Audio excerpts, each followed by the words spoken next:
Syedon tangis Rosti Simanjuntak pecah saat menggelar peringatan Hari Kemerdekaan Republik Indonesia di pusara putranya, Brigadir Nofriansyah Yosua Huta Barat atau Brigadir J, pada Rabu 17 Agustus 2022. Rosti tak kuasa menahan air matanya hingga menangis histeris memeluk tanda salib di makam Brigadir J yang berlokasi di Desa Sukamakmur, Kecamatan Sungai Bahar, Muaro, Jambi. Selain memperingati HUT ke-77 Republik Indonesia, acara sekaligus memberikan penghormatan kepada Brigadir J yang sudah dianggap keluarga sebagai pahlawan dan wafat sebagai seorang abdi negara. Dalam peringatan ini dibentangkan bendera merah putih yang dipegang keluarga di setiap sisi dan dikibar-kibarkan dengan menyanyikan lagu Gugur Bunga. Saat menyanyikan lagu Gugur Bunga, terlihat raut sedih dari seluruh keluarga yang hadir.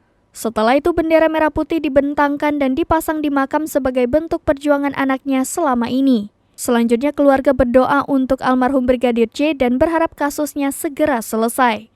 Dalam peringatan ini keluarga menggunakan kaos dengan tulisan Save Brigadir J yang juga dipakai saat protes autopsi.